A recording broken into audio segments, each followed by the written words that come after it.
దర్శకుడు రామ్ గోపాల్ వర్మకి భారీ ఊరటే లభించాలని చెప్పుకోవాలి. చూసాము పోటాపోటీగా ఏపీలో రామ్ గోపాల్ వర్మ మీద సోషల్ మీడియాలో చంద్రబాబు నాయుడు, పవన్ కళ్యాణ్, నారా లోకేష్ మీద పోస్టులు పెట్టాడు, మార్ఫింగ్ ఫోటోలు పెట్టారు అంటూ కూడా చాలా చోట్ల పోటాపోటీగా చాలా చోట్ల చాలా పోలీస్ స్టేషన్లో కేసులు పెట్టడం కూడా జరిగింది.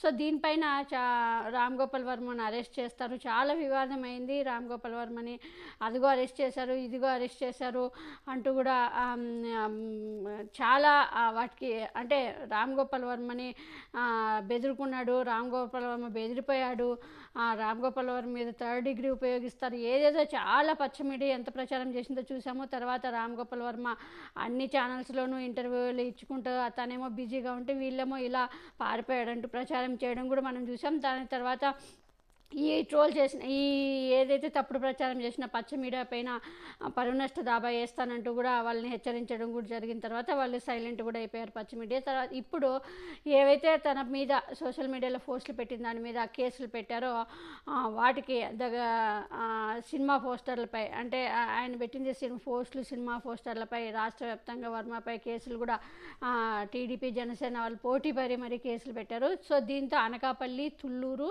ప్రకాశం అంటే ఒంగోలు పోలీసులే అప్పుడు హైదరాబాద్ డెనికి కూడా వెళ్ళడం చూసాము. అదే అక్కడ నోటీసులు ఇవ్వడం కూడా చూసాము. ఈ స్టేషన్లో నమోదైన అంటే అనకాపల్లి, తుళ్ళూరు, ఒంగోలు పోలీస్ స్టేషన్లలో నమోదైన కేసులకి ముందస్తు బెయిల్ మంజూరు చేసింది ఏపీ హైకోర్టు. ఇది రామ్ గోపాల్ వర్మకి మంచి పరిణామం అనే చెప్పాలి. ఎందుకంటే పెద్ద ఊరటనే చెప్పాలి.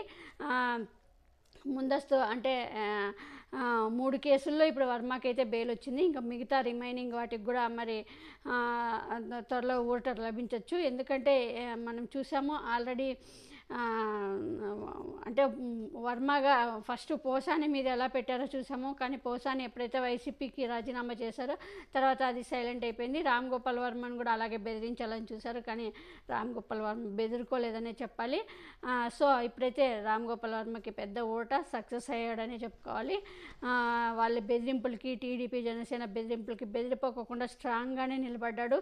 నేను దమ్మున్న రామ్ గోపాల్ వర్మని మరోసారి నిరూపించుకున్నాడు, అలాగే నిలబడుతున్నాడు అనే చెప్పుకోవాలి.